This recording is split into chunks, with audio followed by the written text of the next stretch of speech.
Hi, I'm Lippy.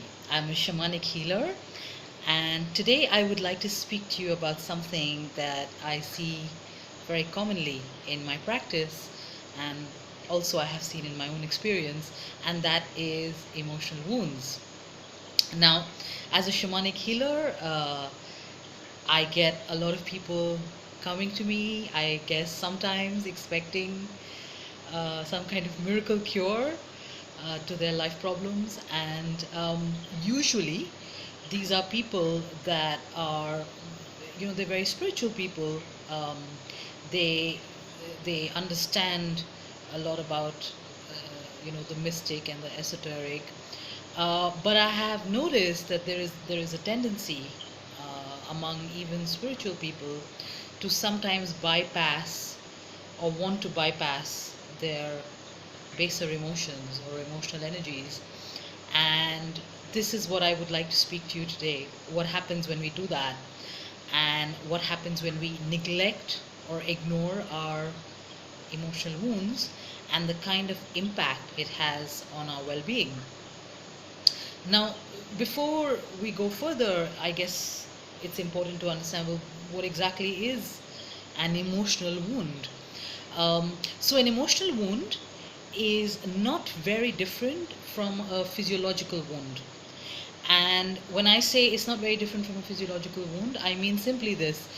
If tomorrow, God forbid, someone were to cut your hand, and uh, you would you would probably bleed. You'd probably have a huge gash on your arm, which may need stitches. It may need you to visit a hospital, and perhaps it may take weeks and months to heal. So it's a given that if I cause some kind of or anyone causes some kind of physical injury to the body, that it's going to have this kind of a reaction. And similarly, emotional wounds also occur when we are injured either by something that someone said or did to us that caused this sort of emotional injury, or in some cases, even something that maybe we did.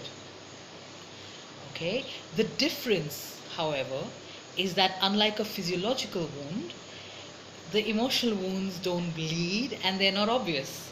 So it's unlikely that you're going to need to run to a medical doctor or a hospital. In fact, as you will see as we proceed further into this talk, you will see that most of the time, because emotional wounds are often invisible, most of the time they don't get the care and they don't get the same love, respect, and TLC, if I may call it that, as physiological wounds do. And the big difference here, as I was saying earlier, is exactly this. With emotional wounds and physical wounds, they're both injuries, but one is visible and the other is not. Okay. Now, I know a lot of people may be wondering, like, why are emotional wounds so much harder to see, and why do we end up neglecting them? If they are so important to our well-being, why do we end up neglecting them? And the answer is very interesting. It's actually a little more complex than I can explain in just one video.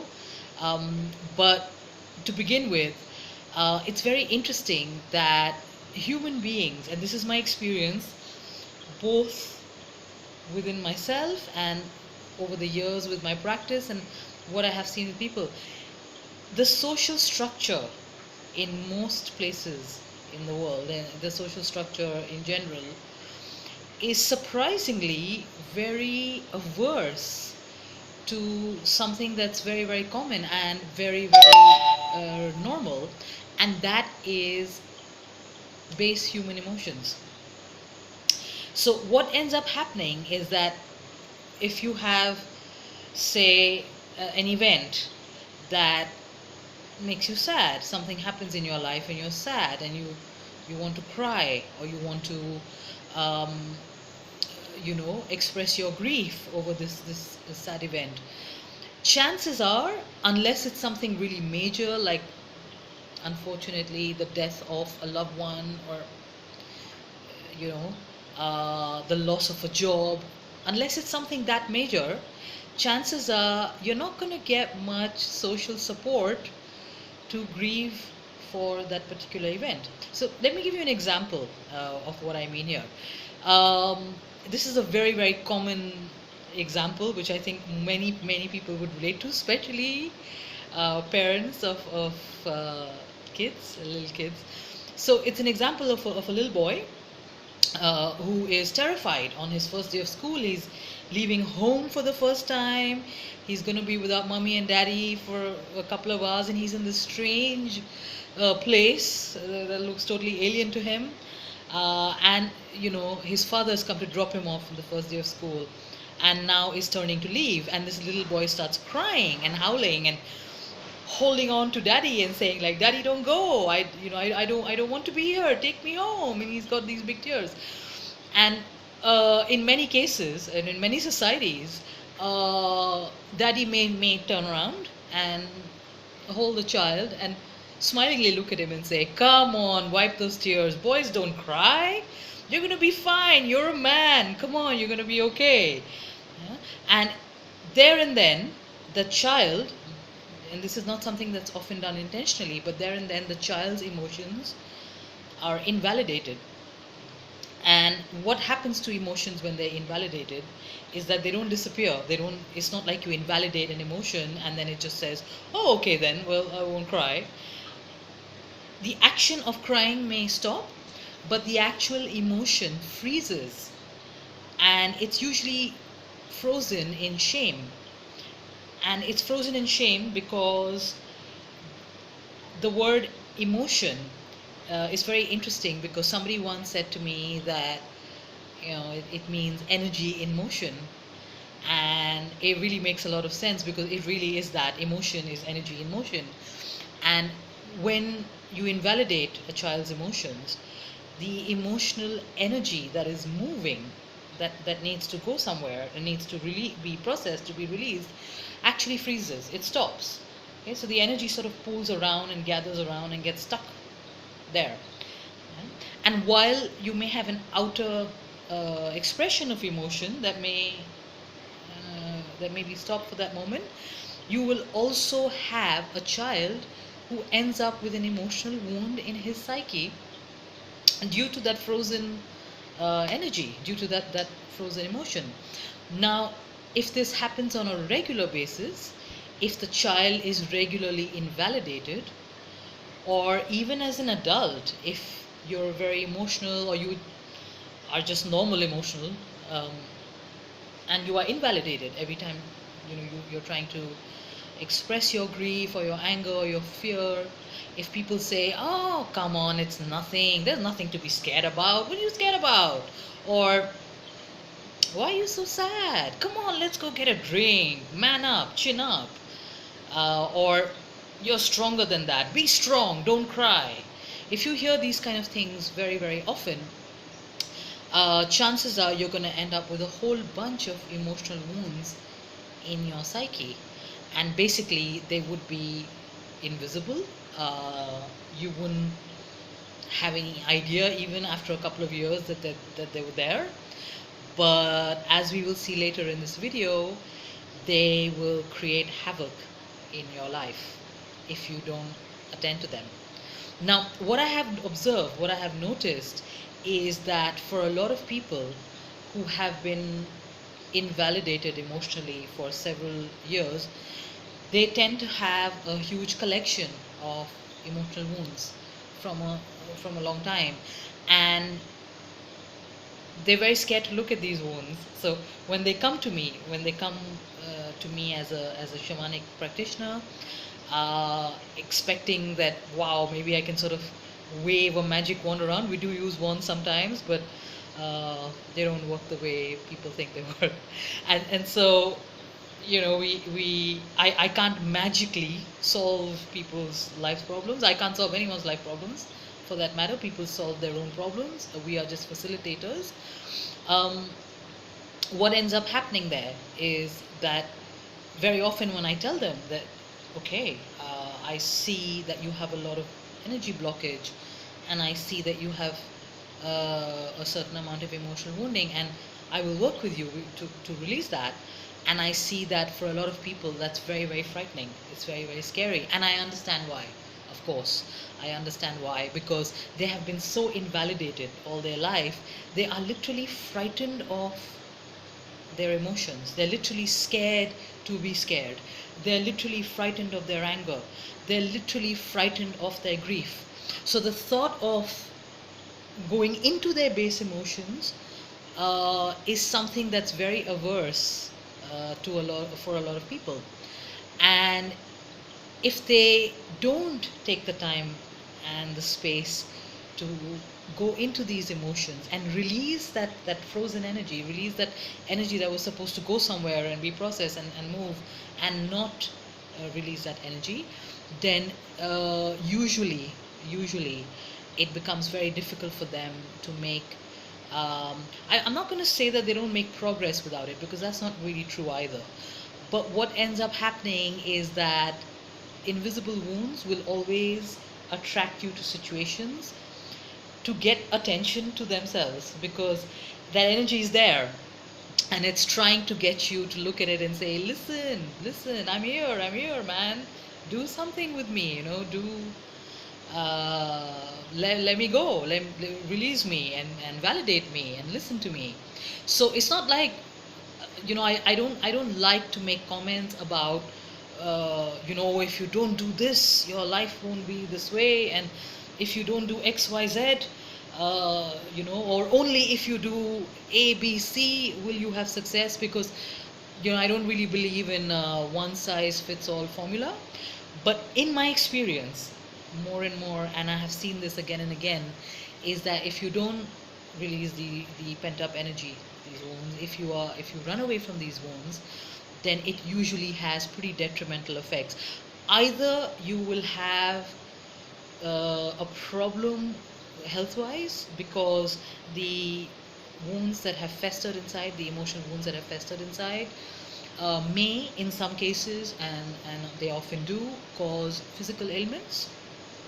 Or you will notice that you keep bumping into strange situations and strange people who somehow end up provoking the anger that you think you don't have, or the grief that you think you had dealt with 20 years ago, etc., etc.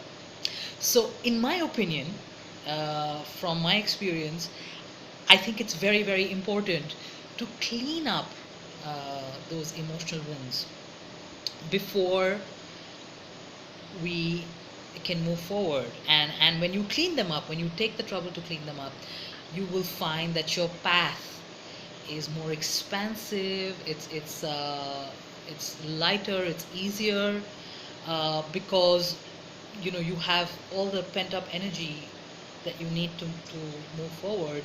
You have that at your disposal.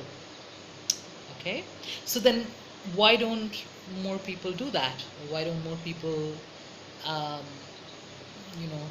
go running to the next counselor, shamanic healer, therapist, whatever, to undertake this? And again, as I was explaining, it's because, ironically and bizarrely, there seems to be, and I've seen this pretty much all over the world, because I work with clients from many different countries. There seems to be a bizarre tendency, social tendency, to overlook, ignore, or minimize our emotional wounds. And the consequences of uh, ignoring, minimizing, or denying our emotions, overlooking our emotional wounds, are several. So there's been a lot of research done on this. There's been a lot of therapists who've written tomes and tomes and volumes of books about this. And emotional wounding and suppressed or repressed emotions have been linked to everything from addictions to compulsions to even mental illness, and in some cases, and in a lot of cases actually, also pathology. And of course, shamanically, we believe, or our worldview is that unhealed emotional wounds also lead to soul loss or soul fragmentation. And one of the shamanic worldview is that if you have a lot of soul fragmentation or soul loss, is that you also lose your power this way. Okay, so I'm going to do a whole different video on soul loss and soul fragmentation, and those of you who are interested can watch that video for more information about this. So what is the solution? I mean, I have been talking about why it's important to look at your emotional wounds. Why is it important to process your emotions as and when they come up? So what is the solution? How do we do this? And it starts with a few very simple steps. So there's a lovely video that I'm going to send you a link to. There will be a link down below which you can follow. And it's an amazing video by a psychologist on exercising what he calls emotional hygiene. And when I watched this video, I couldn't agree more with this lovely man and his view on emotional hygiene. And he says that most of us will spend more time on energy on our physical appearance and on our physical hygiene than we would at all on our emotional hygiene. And he says that it's very, very important that we must learn how to process our emotions as and when they come up. And I completely agree with this. I completely agree with this viewpoint. I've seen it work in my own life as well. And the first step here is that you have to start to learn to get really compassionate with yourself. So let's say you've had a very bad day. It's just an example. You've had a terrible day, nothing went right at work, your boss was screaming at you the whole day, yeah? And you may feel at the end of the day, you may start to feel really sad, and you may start to feel tears welling up in your eyes. And some of you who are very avoidant of this, who have been trained to be very avoidant of this, may try to minimize this and say like, oh, it's not a big deal. There's some people who don't even have a job. Like, at least I have a job. Why am I feeling so upset? And it's just the boss having a bad day. And some of you may even feel shamed for having this sadness, because you somehow feel like you don't deserve to grieve about something so minor. Yeah, it's like, come on, no one died. No one is going hungry. I have a meal waiting for me at home. What is there to feel bad about this? And a lot of people can be very harsh on themselves. But I'm inviting you to try something different. I'm inviting you to be very, very compassionate with yourself and allow yourself to feel whatever it is you're feeling without judgment. Now, I know this is easier said than done.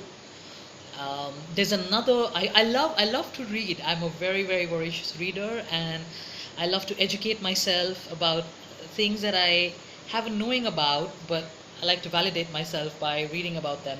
And there's another amazing author who I would recommend very strongly, and it's this amazing woman called Kristen Neff, and she's a self-compassion researcher. Again, I will put some of her books down, names down in the reference, so you can read about what she says as well. And she says that self-compassion is even more important than self-esteem. And I think I have to say I agree with her. So it's very, very important that when you're feeling any kind of emotion, whether it's anger or sadness or whatever it is to just give yourself a little hug and just try to allow yourself to have the emotion without any judgment. It doesn't matter. No judgments. Just allow yourself to feel and to have that emotion. Okay? And it's going to take a little bit of practice, and I'm going to go into more details about this again in a separate video. But the next step is to actually take actions on what your emotions are trying to tell you. Now, a lot of people get very frightened when they hear me say things like that, because they're like, oh, are you saying that if I'm angry, I should go and like punch my neighbor in the face and shout at my boss or whatever, or if I'm sad, should I just not go to work when I know that if I don't go to work tomorrow I could get fired? What do you mean? And I'm not asking you to act on your emotions in ways that are destructive to yourself or others. And here there's a little bit of maturity that is needed, a bit of discernment. But luckily, how to act on your emotions is almost like a skill that can be learned. But every emotion has a message. And if you sit down and you allow yourself to process the emotion and look for the message that's underneath the emotion, you will see that there are constructive ways, not 100% of the time, but most of the time, there are constructive ways in which you can meet your needs, because usually when the emotion is asking you to do something, it's usually to fulfill some kind of unfulfilled need. And there are ways to do this in a way that's not destructive or harmful to yourself or others. So on that note, I'm going to thank you for listening to this video and wish you an amazing day ahead. Big hugs, and I look forward to seeing you soon. Goodbye.